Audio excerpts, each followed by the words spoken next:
Hi dear friends and subscribers, welcome to the Cricket Happening Show with your host Ram.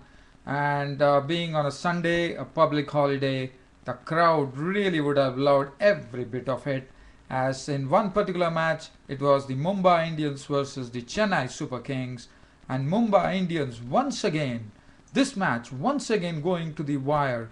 And it had to be finished in the last ball of the 20th over, not last ball of the 20th over, with 4 runs required for a victory. And Dwayne Smith was the one who did it by smashing it for a boundary and taking the Mumbai Indians to yet another victory over Chennai Super Kings. And let me tell you, Dwayne Smith not out 24 of just 9 deliveries, 2 fours and 2 sixes, playing his first IPL 2012 match. So that was a great knock under the circumstances, and Dwayne Smith was rightly named man of the match. The other interesting match we had was between the RCB versus Deccan Chargers. It looked like Deccan Chargers were just, getting the basically trying to get a firm grip on the Royal Challengers batting, and that is the time AB de Villiers exploded, and that 19th over was a game changer because he went after his teammate and South African player Dale Steyn and carted him for 23 runs in a particular over. What power hitting it was, I would say.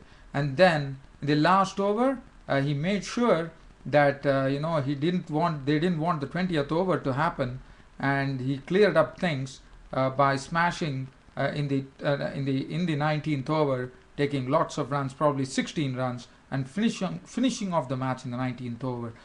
So I'm just going to do a sort of a summary here. Now let's look at the match between Mumbai Indians and the Chennai Super Kings. It was Mumbai Indians winning the toss, inserting the Chennai Super Kings. Chennai Super Kings didn't have a good start. Fab du Plessis once again failed today. He was run out for 9. But what was refreshing was Murali Vijay's batting, as Murali Vijay has been struggling for the first time in IPL 2012. Murali Vijay showed glimpses of his hitting as he hit 41 quick runs of just 29 deliveries, 4 fours and 3 sixes, and 2 of those sixes coming of the bowling of Munaf Patel when he clubbed him for 2 sixes. So that is something good for Murali Vijay. Suresh Raina and Bravo. Suresh Raina contributed 36 of 21 balls with 3 fours and 2 sixes. Was involved into a very good partnership with Dwayne Bravo, which took the score from 52 for 2 to 114. Bravo's contribution was 40 of 33 balls with 4 fours and 1 six. Dhoni contributed a quick 25 of 15 balls with 2 fours and 1 six, and the score reached 173 for 8. As far as the bowling figures were concerned, for the Mumbai Indians, Robin Peterson's 2 overs for 22. R.P. Singh bowled well, 4 overs, 28 runs and 3 wickets. Munaf Patel was very costly today. He didn't get any reward as he was hit by all the batsmen, 4 overs costing him 46 runs. Lasith Malinga, 4 overs no maiden, 25 runs and 3 wickets. Bowled very well, and at the death he was absolutely superb as usual. Harbhajan Singh was 3 overs for 14. Dwayne Smith, 2 overs, got hit for 26 runs. Franklin bowled 1 over for 8 runs.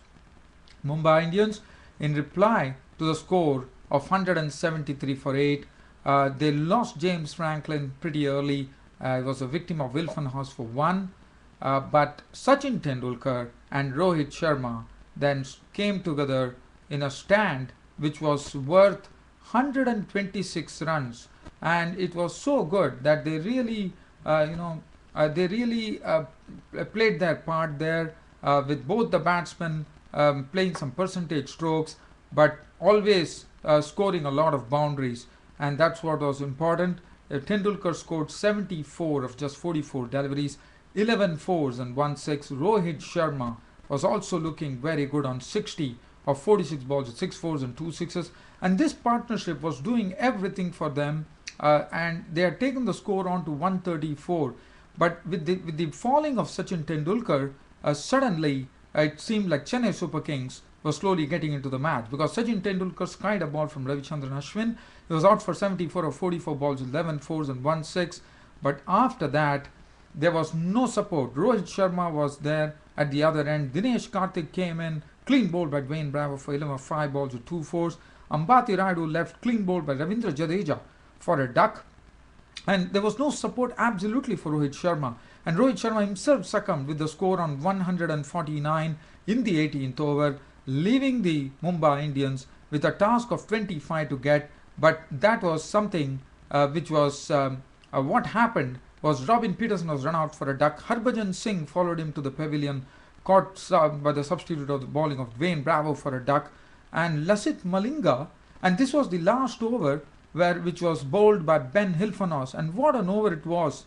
First was a 1 dot ball, then Lasith Malinga's wicket, then there was a single taken, and in fact at that particular juncture it was 14 runs for the Mumbai Indians. I'm trying to see whether I can take you to the commentary there and see what really happened, with Dwayne Smith. And it was looking like when Dwayne Smith is going to get the strike, and Ben Hilfenhaus was bowling so well that R.P. Singh just managed to take a single of the third ball, and there remained 14 runs to get. And Dwayne Smith started. Ben Hilfenhaus' fourth delivery was hit with so much of power, it went over his head for a six. The second ball, that is the fifth delivery, the penultimate ball which was bowled in the over, was bowled at good pace by Ben Hilfenhaus, but that was smashed absolutely past the bowler. If Ben Hilfenhaus had actually put his hand onto it, I thought that Ben Hilfenhaus would have injured his fingers. Such was the force of the stroke. It carried on to the boundary, and then it left with just 4 to win. And what a shot from Smith. It was a Yorker delivery. He converted into a full toss. It was almost a full-length delivery. It was a good delivery, but he smashed it powerfully over the pickets for a 4, and it went over the boundary. It went into the boundary for a 4, and victory was Mumbai Indians. But nobody would have expected that Dwayne Smith could do such a thing. And Dwayne Smith is such a batsman. If he connects, he is very dangerous, and that's what it proved today. He was rightly named the man of the match. Ben Hilfenhaus was bowling the last over. 4 overs, 1 maiden, 34 runs and 2 wickets, 14 runs to get, and Dwayne Smith gets all the 14 runs to win the match for the Mumbai Indians. Albi Morkel, 3 overs for 34 was costly. Sachin Tendulkar went after him. Ravichandran Ashwin, 4 overs, 1 for 28. Dwayne Bravo, 2 for 39. Jakati, 3 overs, no maiden, none for 27. Jadeja, 2 overs, no maiden, 2 for 12.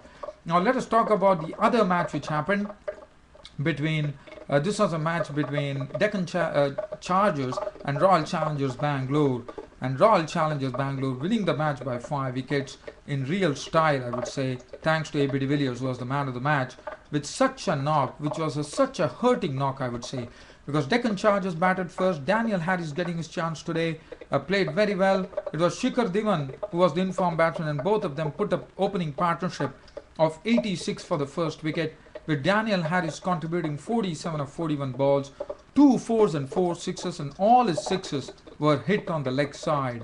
Now Shikhar Dhawan had a partnership with Cameron White, who came in. Cameron White really turned on everything for the Deccan Chargers by going after the bowlers and depositing them for 6s. His contribution was 45 of 24 balls with 2 4s and 3 6s, and Shikhar Dhawan, showing some very fine form in this IPL 2012, was not out on 73 of 52 balls with 10 4s and 1 6. Kumar Sangakkara finished it off with a flourish with a 6 of the last ball of the 20th over, taking them to a respectable 181 for 2. Bowling figures: Zahir Khan, 4 overs, cost him 32. He also got spanked for a 6 by Cameron White.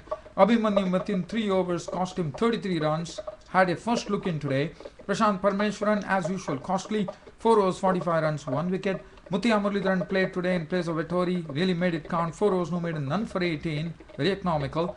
Dilshan bowled 1 over for 17. Syed Mohammed, 3 overs for 27. Chris Gale bowled 1 over for 6 runs. Royal Challengers. Today, Tilakath Dilshan was doing all the scoring. He was timing the ball very well. He played lots of cheeky shots, and he was absolutely playing it with confidence, and he was doing the bulk of the scoring. Chris Gale Well, he was the one who was, if the partnership of 91, Chris Gale's contribution was only 26. So that gives you an idea that Chris Gale was very, very subdued, but he definitely opened up with by hitting 2 sixes, one of Rajan and one of Amit Mishra, and 26 of 22 balls was his contribution. And when Chris Gale's wicket fell, that was at 91. So that was a very good opening partnership for the Royal Challengers Bangalore. But the wicket of Virat Kohli was something which they didn't want, but he was caught very brilliantly by Dale Steyn, who plucked the catch out of thin air before he actually went over the boundary, and he was gone for 9 with the bowling of Amit Mishra. Asad Pathan, promoted, was gone for 4, and then it was left to A.B. de Villiers and Mayank Agarwal. As Tilakatne Dilshan fell with the score rate, the run rate really mounting for the Royal Challengers Bangalore. Dilshan had to really go for the stroke, and Veer Pratap Singh yorked him for 71 of 54 balls, 8 fours and 2 sixes, played a brilliant innings, I thought. But A.B. de Villiers, along with Mayank Agarwal, A.B. de Villiers in the company of Mayank Agarwal, decided to play second fiddle, but Mayank Agarwal was doing all the scoring. He hit some powerful strokes over the fence for sixes. He made a quick 18 of 6 balls with 1 4 and 2 sixes. But after that, what A.B. de Villiers did is something that the 19th over, as I said, was the 18th over was the game changer. This Dale Steyn was bowling with lots of pace, but A.B. de Villiers was very equal to the task. He was converting the Yorkers into full tosses and depositing them for sixes. He hit 2 sixes, 2 fours to take 23 of that over from Dale Steyn, and after that they were left with another probably 16 runs. But A.B. de Villiers didn't wait for the 20th over. He just turned it on. In a matter of 8 balls, I would say around 34 or 35 runs were hit, with A.B. de Villiers remaining not out on 47 of 17 balls. In fact, once the Dale Steyn over, the Dale Steyn over was the real tempo, I would say, and A.B. de Villiers decided to smash his way down to 47 not out of just 17 balls with 5 fours and 3 sixes, and he gave the winning hit to Syed Mohammed, who just played 1 ball and hit it for a boundary to get the victory there in the 19th over itself. And A.B. de Villiers, let me tell you, the partnership was worth 42. A.B. de Villiers' share was 38 out of it. Syed Mohammed had played just 1 ball, and that was the winning hit for 4. So that gives you an idea what A.B. de Villiers did to the bowling of the Deccan Chargers. They were home in the 19th over, a 5-wicket victory. Shikhar Dhawan started bowling proceedings, 1 over for 11 runs. Dale Steyn, well, Dale Steyn was really taken apart, I would say, by his teammate A.B. de Villiers. 3 overs, 1 made and none for 30. Veer Pratap Singh, 3 overs, 1 for 34. Anand Rajan went for 44 of his 3.5 overs and 1 wicket. Ashish Reddy, 4 overs, 1 for 36. Amit Mishra was the one who had some semblance of respectability. 4 overs, no made and 28 runs and 2 wickets. But what a match. A.B. de Villiers completely finished it off from the 18th over. As I said, was a game changer. And A.B. de Villiers, let me tell you, he has been one of those finishers in this IPL 2012. And everyone knows, as far as A.B. de Villiers is there, RCB are never out of the hunt. And what a player A.B. de Villiers is. In fact, he also hit one over short fine leg for a paddle of the bowling of the fastest bowler, Dale Steyn. What a shot that would have been. But let me tell you, RCB breathing fire here. That's it from me, your host Ram, for the cricket show for today. See you all tomorrow. Thank you.